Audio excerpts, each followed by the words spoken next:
माँ जय माँ गुरुवर गुरुवर जय माँ गुरुवर गुरुवर। चौथा सुख रहता है धर्म प्राण एक आदर्श पति और पत्नी की प्राप्ति। मानव जीवन का जो महत्वपूर्ण सुख होता है कि वह हर पत्नी का यदि पति आदर्श पति हो, हर पति की पत्नी यदि आदर्श पत्नी हो तो पूरा जीवन सुखमय बन जाता है। एक दूसरे के सुख दुख में समान भाव से सम्मिलित होते हैं। सच्चा गृहस्थ तभी चल पाता है जब पति पत्नी एक दूसरे के अनुकूल होते हैं। यह भी लाभ केवल संस्कारों से प्राप्त होता है। हमारे जब भाग्य अच्छा रहता है तो हमें ऐसा वातावरण मिलता है कि हमारा पति हमारी पत्नी एक दूसरे के अनुकूल होती है। अड्डा किसी का पति यदि शराबी मिल गया, जुआड़ी मिल गया, गांजा पीने वाला मिल गया, आपराधिक प्रवृत्ति का मिल गया तो पूरा सुख छिन जाता है। सब कुछ है मगर पूरा सुख जीवन में एक बर्बादी का स्थिति आ जाती है। और अगर पत्नी ऐसी कोई मिल गई तो भी घर की पूरी शांति छिन जाती है। क्योंकि आज पहले निश्चित था, कोई समय था, काल परिस्थितियां थी कि पत्नियां ही पतियों से केवल प्रताड़ित हुआ करती थी। मगर आज अनेकों पति भी पत्नियों से प्रताड़ित होते हैं। क्योंकि मेरे पास दोनों पक्ष के लोग आते रहते हैं और मेरा सौभाग्य है कि संगठन में मुझे समान भाव से जिस तरह शिष्य हैं उसी तरह शिष्याएं हैं। एक दूसरे बढ़ चढ़ करके अगर पंडाल में भी देखो तो लाइन बिल्कुल बराबर होगी। हर जिले में कार्यकर्ताओं के रूप में देखा जाए तो अगर पुरुष वर्ग ये नहीं कह सकता कि कार्यकर्ताओं में हम श्रेष्ठ हैं। महिलाएं उनसे हर पल अपने आप को श्रेष्ठ साबित करती चली आ रही हैं और करती चली जाएंगी। कम से कम मेरे आध्यात्मिक जीवन का ये मेरा एक सुख है कि समाज के दोनों पक्ष मुझे समान रूप से प्राप्त हो रहे हैं। इस तरह गृहस्थ का सबसे बड़ा सुख होता है एक अच्छे पति की प्राप्ति, एक अच्छी पत्नी की प्राप्ति। इसमें भी अपने कर्तव्य पर सजग होने की जरूरत है कि जीवन आते जाते गुजर जाता है। प्रकट सत्ता ने हमें जिन संबंधों से जोड़ रखा है उन संबंधों के दायित्वों का निर्वहन करें। हम एक दूसरे के विचारों को समझे जाने, तन की सुंदरता से अधिक मन की सुंदरता को पहचाने, एक दूसरे के पूरक बने। और पत्नी पत्नी का संबंध एक पूरे गृहस्थ को सुचारू रूप से चलाने मात्र के लिए नहीं होता, एक समाज को भी दिशा देने के लिए होता है, एक परंपरा को दिशा देने के लिए होता है। उसके लिए बहुत ही सजग, ये रिश्ते पर जितनी सजगता की आवश्यकता है उतनी साथ अन्य किसी रिश्ते पर सजगता की आवश्यकता नहीं। अतः इस पर समाज को सजग होने की जरूरत है। इसमें समाज को निर्णय लेने की जरूरत है कि आज भी उसी रास्ते की ओर संगठन को बढ़ाया जा रहा है कि हर पुरुष को संकल्प लेना चाहिए, वो शराबी है, जुआड़ी है, नशा करता है, गांजा पीता है, किसी प्रकार के अपराधों से लिप्त है तो उसे संकल्प लेना चाहिए कि मैं अगर अच्छा पति बनना चाहता हूं, अपने गृहस्थ को सही रूप से सुचारू रूप से चलाना चाहता हूं, अपने बच्चों को संस्कार देना चाहता हूं तो कम से कम मैं संकल्पित हो जाऊं कि मैं आज के बाद से नशा और मांस का सेवन नहीं करूंगा। उस प्रकट सत्ता ने जिस संबंध को मुझसे प्रदान कर दिया है उस संबंधों का निर्वहन करना मेरा धर्म और कर्तव्य बनता है।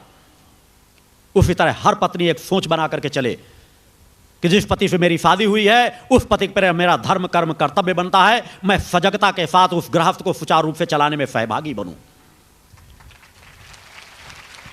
यह भी जीवन में सौभाग्य से संस्कारों से प्राप्त होता है। मगर आज इनमें भी भटकाव बहुत ज्यादा आता चला जा रहा है। सब केवल सुंदरता में मुड़ते चले जा रहे हैं। शादी करने के पहले इंची टेप लेकर के लड़कियों की नाप करेंगे, लड़कियां लड़कों को देखेंगे कि बल इंची हमारे हर चीज में एक समान स्थिति, कोई एक पक्ष की बात नहीं कही जा सकती। कभी ये नहीं विचार करते कि हमें जीवन में ऐसी जीवन संगनी चाहिए जो हमारे जीवन का लक्ष्य है, मानवता का धर्म, उस मानवता के धर्म में हम दोनों सहभागी होकर के आगे बढ़ सके, एक दूसरे का मान सम्मान कर सके, हमारा गृहस्थ किस तरह से सुखमय बनेगा। मगर हर को लिम्का ब्रांड और कोका कोला ब्रांड चाहिए। मैं इसलिए कह रहा हूं कि आज अधिकांश लड़कियां, एक डाइटिंग शब्द चल गया है। एक जो मैंने कहा कमजोरी, पुरुषों में अलग कमजोरी आती चली जा रही है। पहले जो मैंने कहा कल 1-1 कुंटल के 2-2 कुंटल के बोरे पल्लेदार उठाते थे और सीधे जाकर बिना किसी सपोर्ट के ट्रकों पर लाद देते थे। आज उसको 50 किलो का कट्टी कर दिया गया है। बोरा से कट्टी बन गई, कट्टी से क्या बनेगी? ज्यादा आपके पास पैसा आ रहा, आपके पास पूर्वजों के पास इतना पैसा नहीं था, आपके बाबा दादा के पास इतना पैसा नहीं था, मगर वो आपसे ज्यादा स्वस्थ थे। क्या हो रहा है? इस पे कहने के सोचने सजगता की जरूरत है कि खान पान में अपने सुधार करो, अपने तन को बलिष्ठ बनाओ। तन बलिष्ठ होगा तो आपका मन बलिष्ठ होगा, मन बलिष्ठ होगा तो आपकी चेतना बलिष्ठ होगी। स्वस्थ शरीर नितांत तो शक है। आवश्यकता से ज्यादा बहुत मोटापन केवल एक गलत होता है, उसको सुधारना चाहिए। मगर यदि शरीर को तोड़ा जाए डाइटिंग कर करके, कमर को केवल मात की कमर हाथ में पकड़ में आ जाए, लिम्का की बाटल के समान आपकी कमर बन जाए, यह भाव बनाना यह एक अपराध है। और मेरा तो मानना है कि शादी करने के पहले विचार पता करना चाहिए कि जो लड़की डाइटिंग करती हो उसके साथ शादी कभी नहीं करना चाहिए। आपका पूरा गृहस्थ बर्बाद हो जाएगा, आपका पूरा जीवन बर्बाद हो जाएगा। बच्चे होंगे वो सींक के समान होंगे, मानसिक रूप से विकलांग होंगे, जन्म उनका ऑपरेशन के साथ होगा। ये वह कमजोरियां सहज भाव से आ जाती हैं। कोशिकाएं, जब मां की कोशिकाएं संकुचित होंगी तो बच्चे की कोशिकाएं अपने आप संकुचित हो जाएंगी। अतः सजग हो कि हमारे पूर्वज किस प्रकार के थे। कम से कम उतना नहीं तो थोड़ा सा तो अपने आप को सुधारो। केवल तन को सुंदर ना बनाओ, मन को सुंदर बनाओ, शरीर को बलिष्ठ बनाओ। यदि शरीर बलिष्ठ है तो हर संघर्षों से पार जाने की क्षमता तुम्हारे अंदर होगी। अन्यथा कोई शराबी पति मिल गया, एक तमाचा मारेगा, 4 मुटकली खेलने की स्थिति आएगी, सर फूटेगा। अगर तुम्हारे अंदर ताकत होगी, अगर पति एक तमाचा मारेगा तो पलट करके 2 तमाचा मारने की क्षमता तुम्हारे अंदर होगी। नहीं, वो शराब पीकर आता है और तुम डर के बस एक कोने में दुबक कर जाने की स्थिति हो जाएगी, कहीं डंडा उठा के हमारे ऊपर न चले। जिस दिन तुम्हारे अंदर इतनी शक्ति होगी कि वो डंडा उठाएगा तो हम बेलन उठाएंगे, अपने आप शांति आ जाएगी। अतः इसके लिए डाइटिंग छोड़ो। ये हंसी मजाक का वर्क नहीं, निश्चित है एक प्रसन्नता के कुछ भाव होते हैं, मगर उस पर सजगता जरूरी है। स्वस्थ शरीर बनाओ। वास्तव में यदि तुमने अगर चाहती हो कि हमारे बच्चे स्वस्थ हों, चैतन्य हों, आज्ञाकारिणी हों, निरोगी काया को प्राप्त करें, तो माताओं का सबसे बड़ा दायित्व है कि अपने शरीर को स्वस्थ बनाएं, डाइटिंग से अपने आप को कोसों दूर रखें। थोड़ा मोटापा हो जाना नुकसानदायक नहीं है, मगर कमजोरी जितनी घातक होगी कि बच्चे निश्चित रूप से रोगी पैदा होंगे, बच्चे मानसिक रूप से विकलांग होंगे। फिर आप कहेंगे कि बच्चे पढ़ने जाते हैं, हमने 4-4 ट्यूशन लगा रखे हैं, अच्छे विद्यालय में हमने एडमिट करा रखा है, मगर उसके बाद भी बच्चे पढ़ नहीं पाते, बच्चे की याददाश्त कमजोर है। अतः उस पर सजगता ये नितांत एक आवश्यक बिंदु है जिस पे समाज को सजग होने की जरूरत। यही वो एक कर्तव्य है जिससे हम समाज में सुधार ला सकते हैं कि हर व्यक्ति स्वास्थ्य पर ध्यान रखे।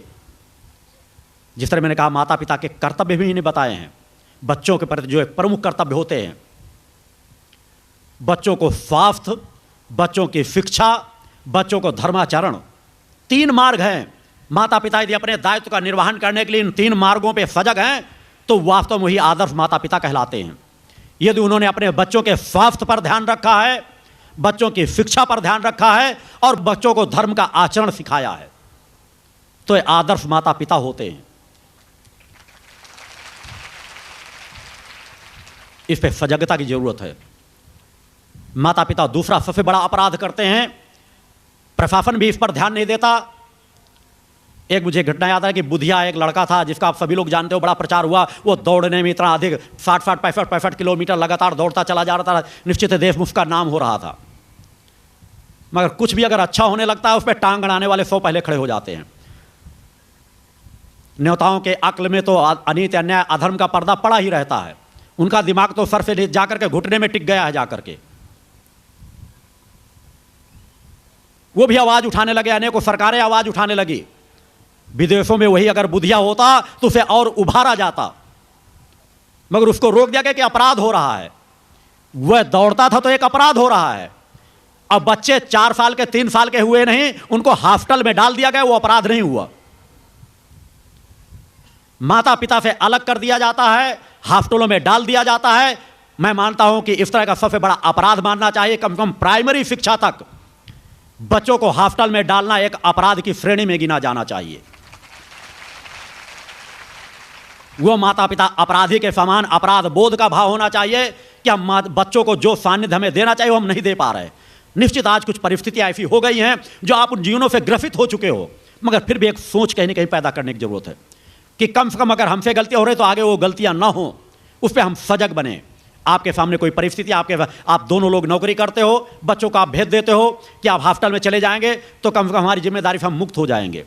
फिर अंतिम अवस्था में आप अपेक्षा करते हो कि बच्चे हमारी सेवा करें, तो बच्चे अगर आपको वृद्धाश्रम में भेज देते हैं तो कुछ भी अपराध नहीं करते। ये वह दायित्व हैं जिन पर आपको सजग रहने की जरूरत है, सचेत रहने की जरूरत है।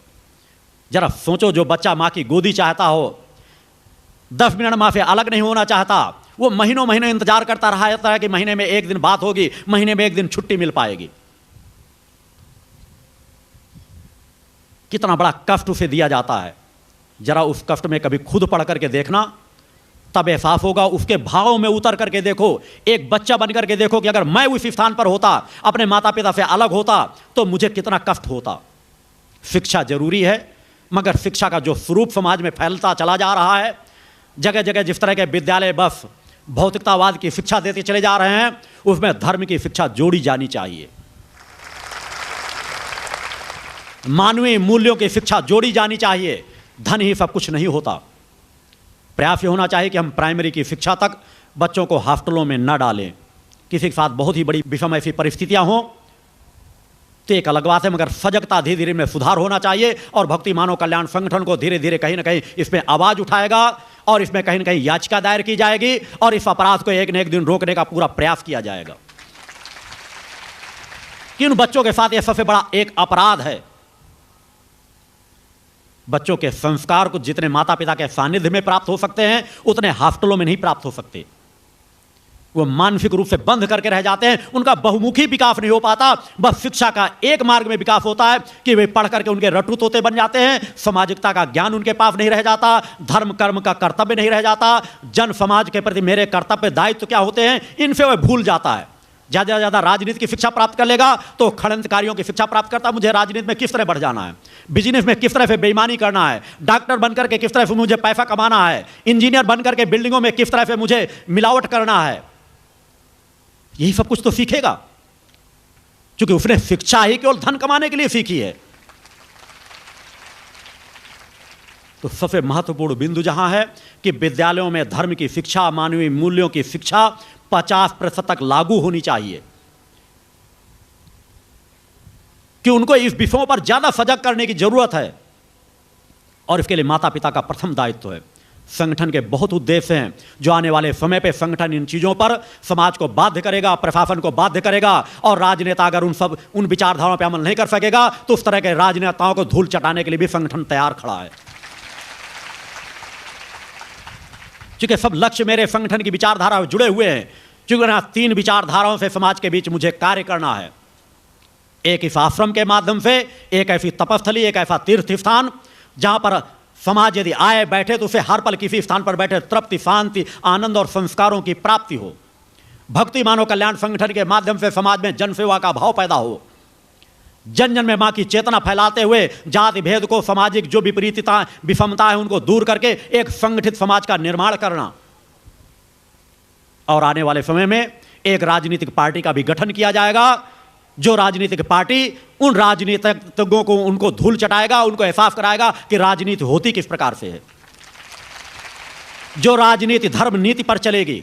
मैंने कहा मुझे कभी कोई चुनाव नहीं लड़ना, मैंने पहले कहा, मगर मैंने कहा समाज के लिए 3 धाराएं मुझसे जुड़ी हुई हैं, क्योंकि समाज में सुधार तब तक संभव है ही नहीं जब तक राजनीति क्षेत्र में हस्तक्षेप नहीं होगा, राजनीति क्षेत्र में सुधार नहीं होगा। आने वाले समय में चुनाव आयोग को बाध्य किया जाएगा, इस तरह की परिस्थितियां निर्मित की जाएंगी कि प्रचार प्रसार में जिस तरह पैसा खर्च किया जाता है, चुनाव की घोषणा करते हुए जिस क्षेत्र में चुनाव का जो भी पदाधिकारी हो, जो प्रतिनिधि हो, जिस क्षेत्र से चुनाव लड़ रहा हो, या तो उस क्षेत्र के चुनाव में उसको घर के अंदर नजरबंद कर दिया जाए, या तो चुनाव की घोषणा करते हुए उसके चुनाव क्षेत्र से बाहर भेज दिया जाए। किसी भी पार्टी को प्रचार प्रसार करने के लिए 1 रुपए भी खर्च करने की अनुमति नहीं होनी चाहिए। वो अपना नामांकन दायर करे, चुनाव समिति अपने आप उसके नाम का प्रचार, उसके उस चीज का एक पंपलेट के साथ सभी लोगों का, इससे देश का करोड़ों अरबों रुपए बचाया जा सकता है। एक पंपलेट के साथ पूरे गांव में घर घर बंटवाने का चुनाव आयोग का कार्य होना चाहिए। कोई प्रचार प्रसार नहीं, कोई लाउड स्पीकर नहीं, कोई गाड़ियां नहीं, बड़ी सहज भाव से हो सकता है। आज अरबों अरबों रुपए बर्बाद कर दिया जाता है।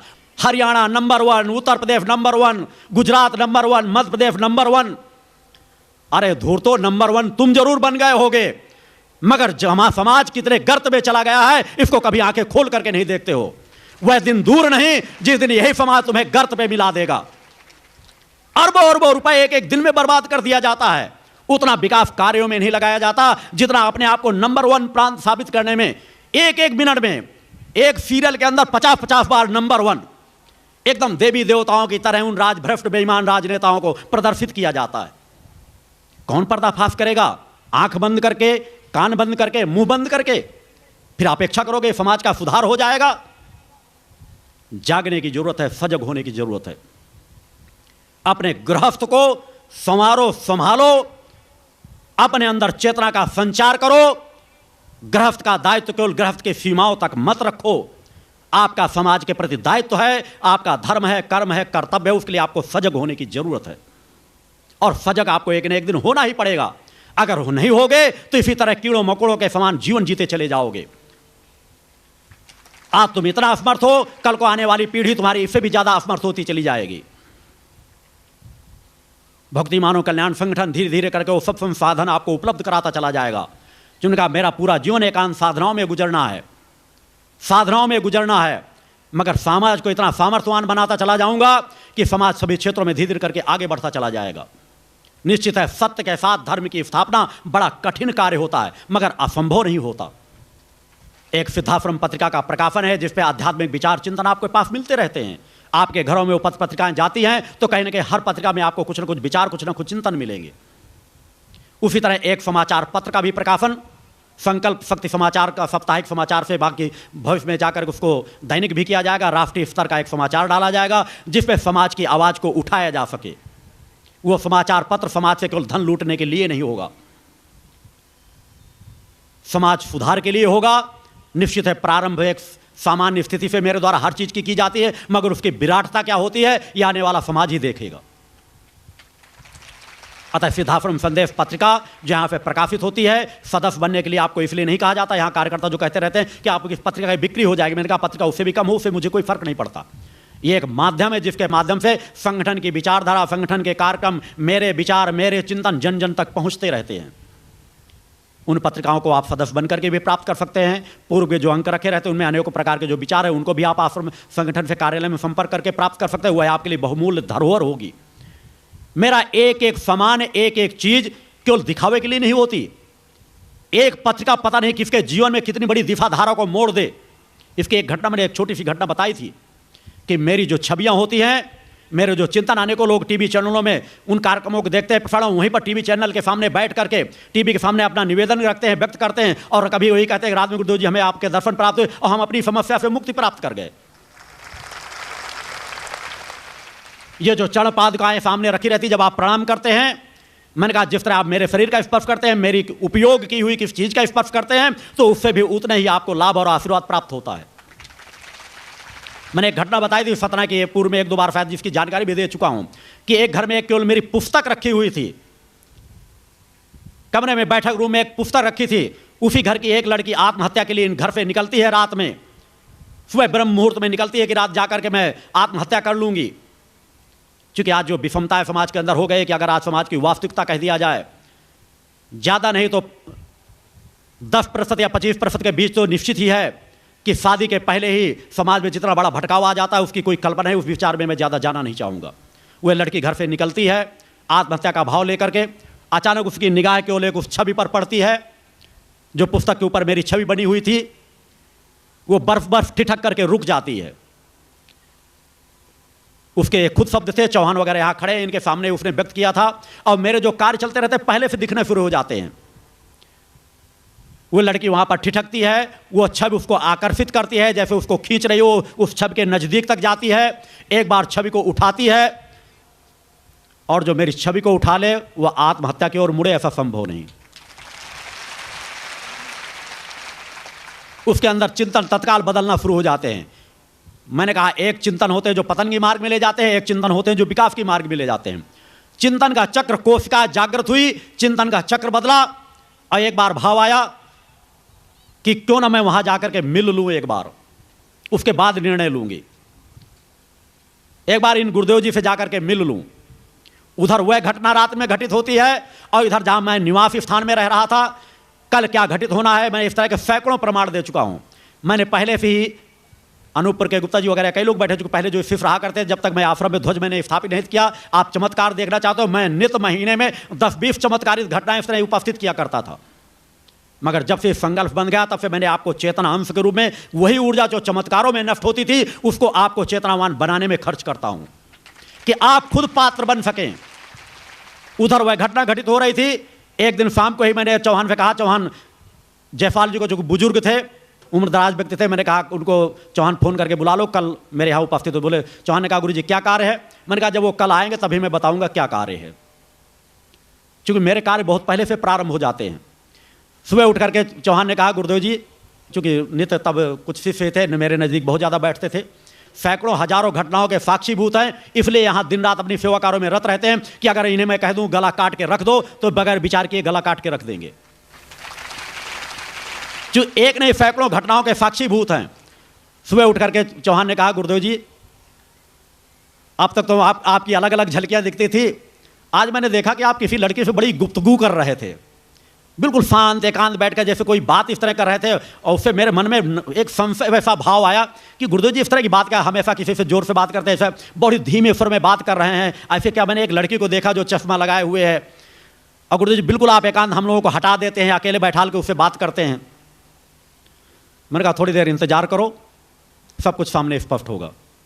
1 घंटे बाद वही लड़की उसी तरह जिस तरह चौहान ने देखा था वो लड़की दरवाजे के अंदर प्रवेश करती, मैं शहडोल में रह रहा था, चश्मा लगाए हुए उसी तरह आई, बैठी, बैठ करके वो अपनी संकोच रूप से कुछ कह नहीं पा रही थी। वही परिस्थितियाँ उसी तरह घटित हुई, क्योंकि स्वाभाविक एक अपने मैंने कहा किसी घटनाओं को बताने के लिए भी ये संभव नहीं होता कि कोई 1-2 सदस्य बैठे हों उनके सामने बात कर सकें।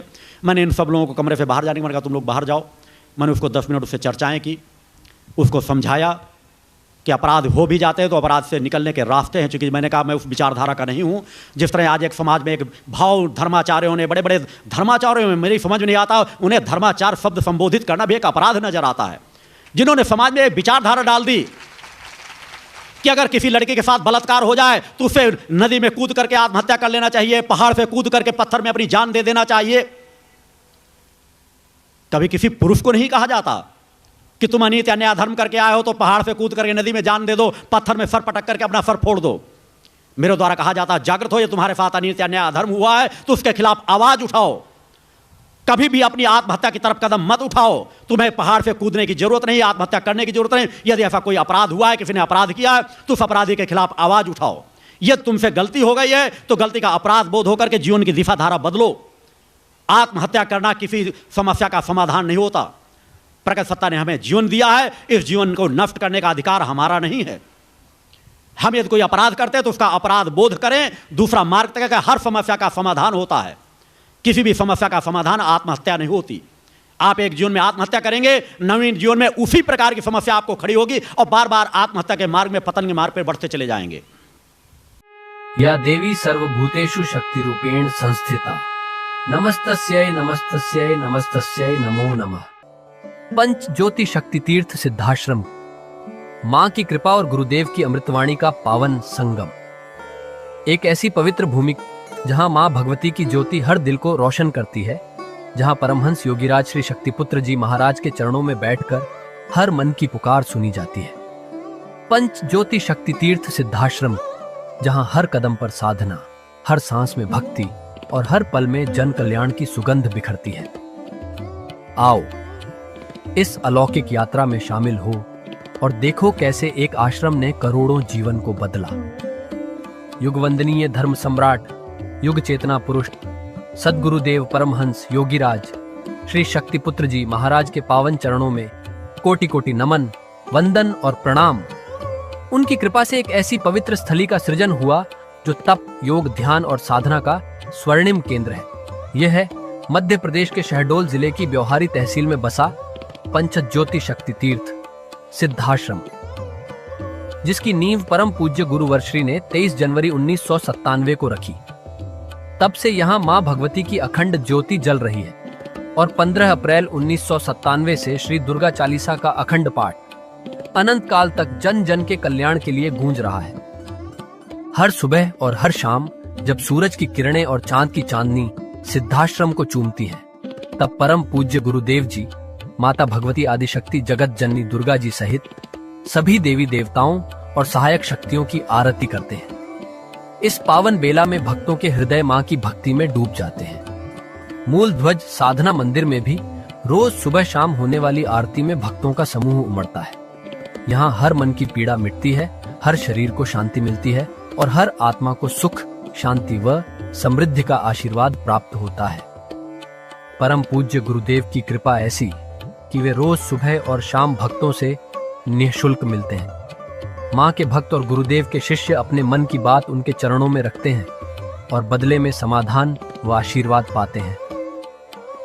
अब तक 1 करोड़ से ज्यादा भक्त गुरुदेव से मिलकर उनके मार्गदर्शन से जीवन की राह पा चुके हैं। गुरुदेव की वाणी ऐसी कि सुनते ही मन में संकल्प जागता है। उनके आशीर्वाद से करोड़ों लोग नशे और मांसाहार से मुक्त होकर चरित्रवान और चेतनावान जीवन जी रहे हैं। हर दिन सैकड़ों लोग नशा छोड़ने की प्रेरणा लेने सिद्धाश्रम धाम पहुंचते हैं। पूज्य गुरुदेव के 20 लाख से अधिक दीक्षा प्राप्त शिष्य आज के अधर्म और अन्याय के दौर में भी मां की ज्योति से अपने घरों को आलोकित करते हैं। वे साधनात्मक जीवन जीते हुए आत्म कल्याण और जन कल्याण के पथ पर चल रहे हैं। क्या यह चमत्कार नहीं? सिद्धाश्रम धाम में पिछले 28 वर्षों से मां अन्नपूर्णा भंडारा चल रहा है, जहां सुबह शाम हजारों भक्तों को स्वादिष्ट और पवित्र भोजन मिलता है। और सुनो, यहाँ ठहरने की व्यवस्था भी पूरी तरह निःशुल्क है। क्या ऐसी जगह कहीं और मिलेगी जहां हर सुविधा मां की कृपा से मुफ्त हो? सिद्धाश्रम धाम की पावन सरिता के तट पर बनी त्रिशक्ति गौशाला देखकर भक्तों का मन आनंद से भर जाता है।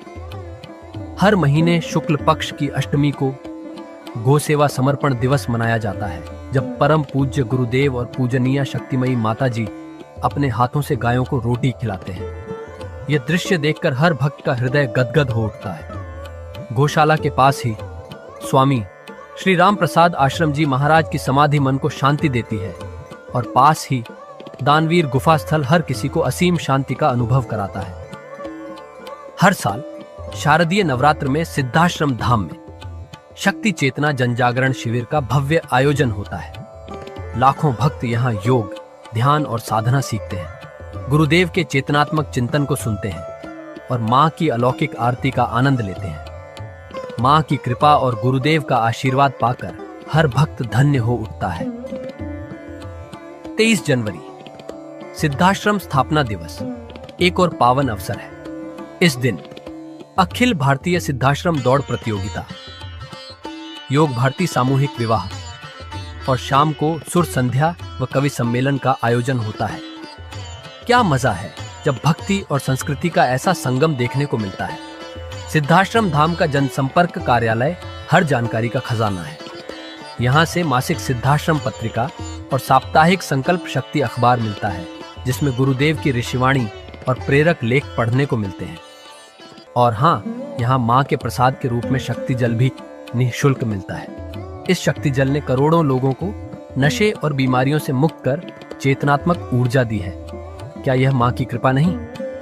जन कल्याण का एक और अनुपम उदाहरण है निःशुल्क वस्त्र सहायता केंद्र, जहां लाखों जरूरतमंदों को कपड़े दिए गए हैं। यह सिलसिला आज भी अनवरत चल रहा है। सिद्धाश्रम धाम में पौधारोपण का भी बड़ा काम होता है। परम पूज्य गुरुदेव जी महाराज एवं पूजनीय शक्तिमयी माता जी स्वयं समय समय पर पौधारोपण करके पर्यावरण को बढ़ावा देते हैं। सिद्धाश्रम धाम में अनेक प्रकार के फल, फूल और औषधियों के हजारों पेड़ों की हरियाली देखकर मन प्रसन्न हो जाता है। सिद्धाश्रम धाम में विभिन्न प्रकार की हरी सब्जियां उगाई जाती हैं, जो निःशुल्क चल रहे मां अन्नपूर्णा भंडारे में प्रयोग की जाती है। परम पूज्य गुरुदेव जी ने मानवता, धर्म रक्षा और राष्ट्र रक्षा के लिए 3 धाराएं बनाई हैं। भगवती मानव कल्याण संगठन, पंचज्योति शक्ति तीर्थ सिद्धाश्रम और भारतीय शक्ति चेतना पार्टी 15 मार्च 1995 को बने। भगवती मानव कल्याण संगठन के 1 लाख से ज्यादा कार्यकर्ता नशा मुक्त, चरित्रवान और परोपकारी समाज बनाने में जुटे हैं। संगठन का नशा विरोधी आंदोलन इतना प्रभावी है कि पिछले कुछ सालों में 2000 से ज्यादा अवैध शराब माफियाओं पर कार्रवाई हुई। संगठन के समर्पित और कर्मठ कार्यकर्ता दिन रात इस मिशन में लगे हैं। Siddhashram Ayurveda and food products के जरिए शुद्ध दवाएं और खाद्य पदार्थ बनाए जाते हैं। इन्हें लेने या व्यापार के लिए एजेंसी पाने के इच्छुक लोग संपर्क कर सकते हैं। आओ सिद्धाश्रम की इस पावन यात्रा का हिस्सा बनो। यहाँ माँ का अखंड गुणगान सुनो, साधना में डूबो और परम पूज्य गुरुदेव के दर्शन कर जीवन को धन्य करो। भगवती मानव कल्याण संगठन तुम्हें मानवता, धर्म और राष्ट्र की सेवा में शामिल होने का सादर न्योता देता है। जय माता की, जय गुरुवर की।